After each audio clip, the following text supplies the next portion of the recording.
The London Top Show is sponsored by Khatabook in association with CoinSwitch Kuber.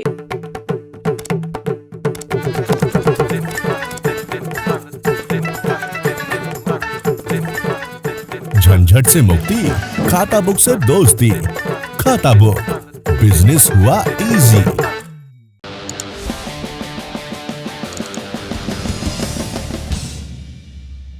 पिछले 24 घंटों के दौरान corona संक्रमण के 1,32,154 नए मामले सामने आए। 2,11,499 मरीज ठीक हुए और 2,887 मरीजों की मौत हो गई। ये था आज का कोविड आंकड़ा।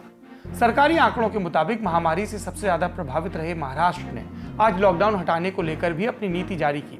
फिलहाल सूबे के 36 में से 18 जिलों में छूट दी गई है, जो 4 जून से लागू होगी। अगर आप महाराष्ट्र में रहते हैं तो ये मालूम करें कि आपके जिले में छूट दी गई है या नहीं। संभव है कि जिले में छूट हो लेकिन तहसील में ना हो, इसलिए स्थानीय नियमों की पूरी जानकारी लेकर ही घर से निकलें। भाई साहब, बिटकॉइन में ट्रेड करने के लिए कम से कम कितने पैसे चाहिए? सिर्फ 100 रुपए में स्टार्ट कर सकते हो and takes only 5 minutes. CoinSwitch Kuber download करो और बिटकॉइन में ट्रेड करो। Fast, credible, flexible. ट्रेड कर बेफिक्र। दूसरी सुर्खी बनाई हमारे देश के सबसे बड़े न्यूज मेकर प्रधानमंत्री नरेंद्र मोदी ने। आज केंद्रीय शिक्षा मंत्रालय ने केंद्रीय माध्यमिक शिक्षा बोर्ड यानी सीबीएसई के छात्रों और अभिभावकों के लिए एक ऑनलाइन सेशन रखा। पीएम अचानक इस सेशन में शामिल हुए और उन्होंने छात्रों और अभिभावकों से बात की। दर्शक जानते ही हैं कि 1 जून को प्रधानमंत्री की अध्यक्षता में हुई एक बैठक में सीबीएसई ने 12वीं की परीक्षा को रद्द कर दिया था। प्रधानमंत्री ने कहा था कि महामारी के माहौल में छात्रों पर परीक्षा का दबाव नहीं डाला जाना चाहिए। इसके बाद सीआईएससीई ने भी 12वीं की आईसीएसई परीक्षा रद्द कर दी थी। अब देश के राज्य भी अपने अपने यहाँ बोर्ड परीक्षाओं को लेकर ऐलान कर रहे हैं। उत्तर प्रदेश, उत्तराखंड, गुजरात, महाराष्ट्र, मध्य प्रदेश और गोवा ने 12वीं की परीक्षा रद्द कर दी है। राजस्थान ने 10वीं और 12वीं दोनों की परीक्षा रद्द की है। कई राज्य पहले ही 10वीं की परीक्षा रद्द कर चुके हैं। बाकी राज्य भी जल्द अपने यहाँ इस तरह का ऐलान कर सकते हैं। राज्य अब मार्किंग स्कीम पर काम कर रहे हैं। उत्तराखंड ने ऐलान कर दिया है कि सूबे में सभी छात्रों को प्रमोट किया जाएगा, यानी कोई फेल नहीं होगा। प्रधानमंत्री नरेंद्र मोदी ने 12वीं के छात्रों को लेकर ये जो फैसला लिया है, ये बिल्कुल दुरुस्त है। असम, इसकी भी बात कर लेते हैं जब परीक्षाओं की बात हो रही है। मुख्यमंत्री हेमंत बिस्वा शर्मा ने कहा कि जब सीबीएसई अपने छात्रों के लिए मार्किंग स्कीम लाएगा, तब स्टेट बोर्ड की परीक्षाओं पर अंतिम निर्णय लिया जाएगा। सीबीएसई, केंद्र और सीआईएससीई को आज इस संबंध में सुप्रीम कोर्ट में भी पेश होना था। कोर्ट ने कहा कि वो दोनों बोर्ड्स द्वारा परीक्षा रद्द करने के फैसले से खुश हैं। मार्किंग स्कीम के सवाल पर वकीलों ने निवेदन किया कि 2 हफ्ते बाद सुनवाई हो। अदालत ने कहा सुनवाई के लिए बाद का समय दिया जा सकता है, लेकिन मार्किंग स्कीम के लिए 3-4 हफ्तों का समय नहीं दिया जाएगा। छात्रों को जल्द कॉलेज के लिए फैसला लेना है, इसलिए बोर्ड 2 हफ्ते बाद जब सुनवाई के लिए पेश हो तो मार्किंग स्कीम भी रिकॉर्ड पर रखे। इन सब के बीच सीबीएसई के सचिव अनुराग त्रिपाठी ने आज प्रेस को आश्वस्त किया कि बोर्ड 2 हफ्तों के अंदर 12वीं के छात्रों के लिए मार्किंग स्कीम की उनको नंबर किस तरह दिए जाएंगे, इसको सामने लेकर आएगा और विश्वविद्यालयों में दाखिले शुरू होने से पहले परिणाम घोषित कर दिए जाएंगे।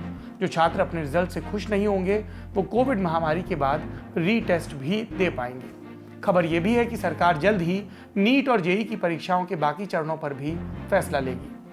तीसरी सुर्खी, कोरोना आपदा आई तो इसमें नेतागिरी के अवसर खूब तलाशे गए। देश भर से ऐसे उदाहरण सामने आए जिसमें नेताओं ने नंबर कमाने के लिए जीवन रक्षक दवाएं जमा की और फिर गाजे बाजे के साथ बांटी।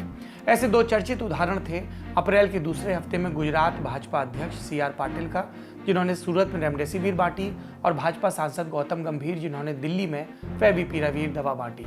इन दोनों दवाओं का इस्तेमाल कोरोना मरीजों के इलाज में होता है। इसके बाद सवाल उठा कि जो दवाएं बाजार से गायब हैं और सिर्फ अस्पतालों के जरिए मिल रही हैं, वो इन नेताओं के पास कहां से आई।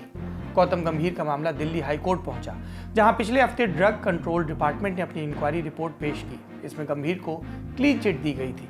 तब कोर्ट ने इस जांच को अस्वीकार करते हुए कहा था कि ड्रग कंट्रोल डिपार्टमेंट ढंग से मामले की जांच करे और दोबारा रिपोर्ट पेश करे।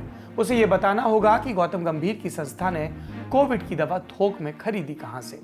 आज विभाग ने कोर्ट के समक्ष फिर एक रिपोर्ट पेश की, जिसमें कहा गया कि गौतम गंभीर फाउंडेशन बिना किसी अनुमति की कोविड-19 की दवा और मेडिकल ऑक्सीजन की खरीद, स्टॉकिंग और बंटवारे में शामिल पाई गई। इससे ड्रग एंड कॉस्मेटिक एक्ट 1940 का उल्लंघन हुआ और ये एक दंडनीय अपराध है। अदालत को यह भी बताया गया कि गौतम गंभीर फाउंडेशन के पास दवाओं की खरीद, भंडारण और वितरण के लिए कोई लाइसेंस नहीं है। उधर सांसद गंभीर ने अपने बचाव में कहा कि उन्होंने दवाएं डॉक्टर के परामर्श के बाद खरीदी और खरीद के बिल उनके पास मौजूद हैं। दवाओं के लिए किसी से पैसा नहीं लिया। कोरोना काल में मदद और राजनीति को अलग अलग करके देखना मुश्किल है। कौन मदद कर रहा है, कौन नेतागिरी, इसका हिसाब चल रहा है।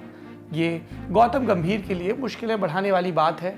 लेकिन यहाँ पर हम एक बात और कहना चाहेंगे कि गौतम गंभीर का फाउंडेशन लगातार जन कल्याण के लिए अच्छा काम कर रहा है। अब यहाँ पर ये बात स्पष्ट हो, उनका फाउंडेशन अच्छा काम कर रहा है, लेकिन वो सांसद हैं, उन्हें इस बात का अतिरिक्त ख्याल रखना चाहिए कि लोक हित में भी नियमों का इस तरह से उल्लंघन ना हो। अगली सुर्खी, हाल के दिनों में पत्रकारों की रिपोर्टिंग से नाखुश होकर उनके खिलाफ मामले दर्ज करने की प्रवृत्ति बढ़ी है। ऐसे ही एक चर्चित मामले में सुप्रीम कोर्ट से फैसला आया है जो देश भर की सरकारों के लिए एक वेकअप कॉल की तरह है। अदालत ने पत्रकार विनोद दुआ के खिलाफ हिमाचल प्रदेश के शिमला में दर्ज राजद्रोह के मामले को खारिज कर दिया। हिमाचल भाजपा की महासू इकाई के अध्यक्ष अजय श्याम ने दावा किया था कि विनोद दुआ ने यूट्यूब पर अपने शो में प्रधानमंत्री नरेंद्र मोदी पर वोट पाने के लिए मौतों और आतंकी हमलों का इस्तेमाल करने का आरोप लगाया। इसके बाद शिमला के कुमारसैण थाने में विनोद दुआ के खिलाफ फर्जी खबरें फैलाने, लोगों को भड़काने और मानहानिकारक सामग्री प्रकाशित करने का मामला दर्ज हुआ। हिमाचल पुलिस की एक टीम ने दिल्ली आकर दुआ को एक दिन के भीतर कुमारसैण आने का आदेश भी दिया। विनोद दुआ इस एफआईआर को रद्द कराने की मांग लेकर सुप्रीम कोर्ट गए। उन्होंने पत्रकारों के खिलाफ दर्ज राजद्रोह के मामलों की जांच के लिए कमेटी बनाने की भी अपील की। अब अदालत का फैसला आ गया है, एफआईआर रद्द हो गई है, लेकिन कमेटी वाली मांग अदालत ने नहीं मानी। दुआ को राहत देते हुए जस्टिस यूयू ललित और जस्टिस विनीत सरन की बेंच ने कहा कि हर पत्रकार केदारनाथ सिंह फैसले के अंतर्गत सुरक्षा का हकदार है। 1962 का यह फैसला सुप्रीम कोर्ट ने केदारनाथ बनाम बिहार राज्य के मामले में फैसला दिया था। सुप्रीम कोर्ट की 5 जजों का यह फैसला था कि सरकार की आलोचना करना या टिप्पणी करना राजद्रोह के मुकदमे का आधार नहीं बन सकता, क्योंकि संविधान अभिव्यक्ति की आज़ादी की बात करता है। जब तक हिंसा, असंतोष या फिर सामाजिक तनाव पैदा होने के प्रमाण न मिलें, राजद्रोह की धाराएं नहीं लगाई जा सकती। दुआ के मामले में फैसला आने के बाद ये मांग फिर से की जाने लगी कि राजद्रोह के कानून और उसके इस्तेमाल के तरीके पर गंभीरता से पुनर्विचार किया जाए।